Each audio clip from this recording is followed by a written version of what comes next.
Hello dear learners, how are you? Hope you are very well. आज हम जिस important topic पर चर्चा करने वाले हैं वह topic class 9th to 12th सभी स्टूडेंट्स के लिए वेरी इंपॉर्टेंट है। और इस टॉपिक का नाम है format of note note making. इसको हम कह सकते हैं नोट मेकिंग कह सकते हैं, नोट्स मेकिंग भी कह सकते हैं। बहुत सारे स्टूडेंट्स को ये डाउट होते हैं कि हम इस नोट्स और टाइटल में 4 नंबर पूरे कैसे लाएं, क्योंकि इन टॉपिक्स पर ज़्यादा अधिकतर चर्चाएं नहीं होती है। उन चर्चाओं का सामना नहीं होता है, चर्चाओं से सामना नहीं होता है, या फिर चर्चाओं का सामना नहीं होता है। इसी कारण से बहुत सारे स्टूडेंट्स हताश रहते हैं कि आखिर नोट्स और टाइटल कैसे बनाएं, उनका फॉर्मेट क्या होना चाहिए। इस प्रकार के कई सारे क्वेश्चन बहुत सारे स्टूडेंट्स के दिमाग में आते रहते हैं। तो आइए उन सभी क्वेश्चंस को हम सॉर्ट आउट करें इस वीडियो के माध्यम से। यहाँ पर दे रखा है फॉर्मेट ऑफ नोट्स या नोट मेकिंग कह सकते हैं हमें। इसमें क्या होता है कि जो पैसेज आता है हमारा, उस पर हम ध्यान देने योग्य बात ये रहेगी। सबसे पहले तो हम बहुत सारे पैसेज को सॉल्व घर पर ही कर लें, रफ कॉपी में ही कर लें, ताकि जो हमारा प्रैक्टिकल रहेंगे वो ही इंपॉर्टेंट रहेंगे हमारे लिए। सबसे पहले पैसेज को कम से कम 3 बार पढ़ना चाहिए, क्योंकि इनको पढ़ने से हमें बहुत सारे प्रॉफिट होंगे, वो आगे देखते हैं आगे। सेकेंड वाला पॉइंट है पहली रीडिंग जिससे हम पैसेज के मेन आइडियाज़ के बारे में जानकारी मिलती है।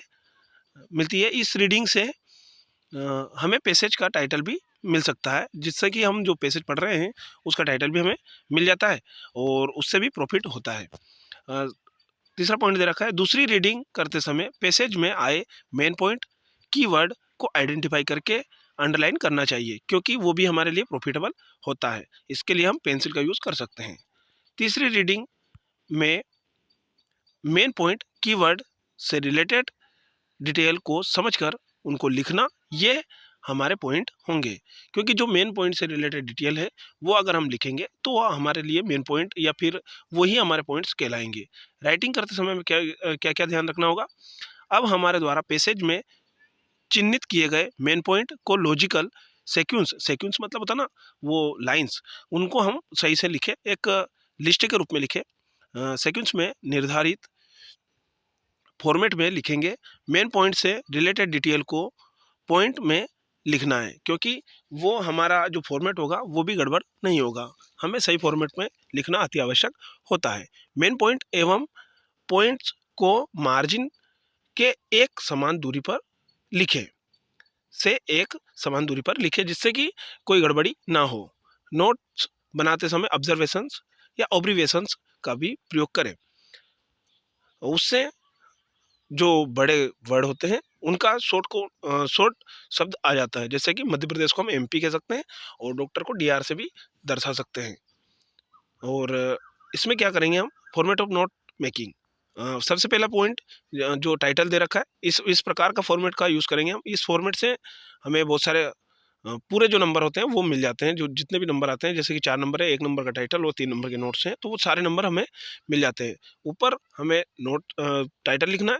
टाइटल में जो भी हमें पैसेज पढ़ने पर मिलता है वो लिख देना है हमें।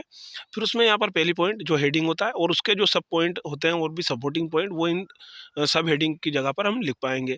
First point second, first point third, ऐसे इन सब हेडिंग पर हम लिख देंगे। सेकंड में भी हमें यही करना है और इसी प्रकार से तीनों पॉइंट को लिखना है।